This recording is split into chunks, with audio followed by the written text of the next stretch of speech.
आमदार कृष्णा खोपडे यांनी तुकाराम मुंडे यांच्या निलंबनाची मागणी केलेली आहे, तसं पत्र देखील दिलेलं आहे। काय नेमकी तुम्ही का ही मागणी केलेली आहे, काय कारण नेमकं? नाही, तुकाराम मुंडे कोविडच्या काळामध्ये 7 महिने महानगरपालिकेमध्ये ते कमिशनर म्हणून आले आणि या 7 महिन्यामध्ये त्यांनी खूप काही गुल त्या ठिकाणी खिलवले आणि ते एखाद्या साईडवर जायचे तर संबंधित अधिकाऱ्याला माहीत नसणं, लेकिन एनजीओ आणि मीडियाला बरोबर माहीत राहत होतं। ते मीडिया आणि एनजीओचे खूप प्रेमी होते आणि त्याच्यानंतर 17 कर्मचारी काही कारण नसताना त्यांना बेनिफिट द्यावं अशी फाईल गेली असतात त्यांनी त्या 17 क्लास 4च्या कर्मचाऱ्याला सस्पेंड केलं। स्मार्ट सिटीचे सीओचे अधिकार त्यांना नव्हते, तरीसुद्धा त्यांनी 20 कोटी रुपये कॉन्ट्रॅक्टदाराला देण्याचं काम आणि स्वतः चेकवर सही करून ते 20 कोटी रुपये त्यांनी इश्यू केले।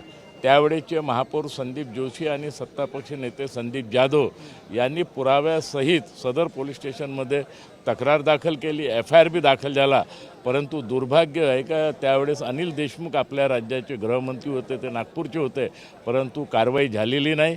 आणि ज्या स्मार्ट सिटीच्या फाईलवर त्या 2 स्मार्ट सिटीच्या अधिकारी त्या महिला अधिकाऱ्यांनी सही करण्यास इन्कार केला, त्या दोन्ही महिला अधिकाऱ्याला आपल्या चेंबरमध्ये बोलवलं, तिला टार्चर केलं, तिला शिवीगाळ का केल्या।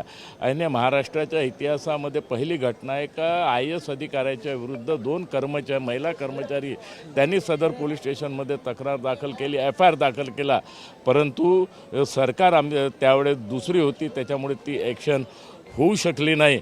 आणि दुर्भाग्यवश आता विकास आघाडी सरकारने त्यांच्यावर कारवाई केली नाही, बिलकुल कारवाई केली नाही, प्रकरण दाबण्याचा प्रयत्न केला। आम्ही माहिती आयोगाकडे त्या ठिकाणी गेलो, माहिती आयोगाने सुद्धा खंडपीठाने ऑर्डर केले मुख्य सचिवाला का ताबडतोब कारवाई करा, परंतु संबंधित अधिकाऱ्यांनी काही कारवाई त्या संदर्भात केली नाही।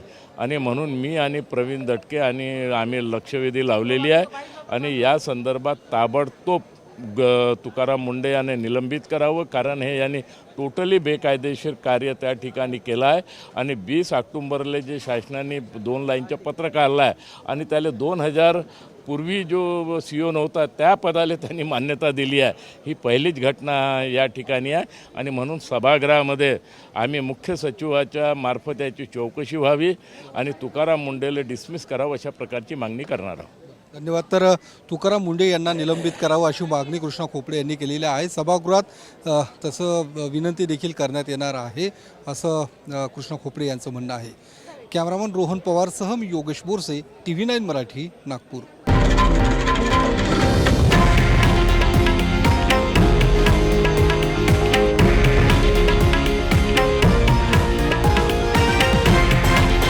हे आहे देशातील नंबर 1 न्यूज नेटवर्क आणि आपण पाहत आहात TV9 मराठी, एकमेव।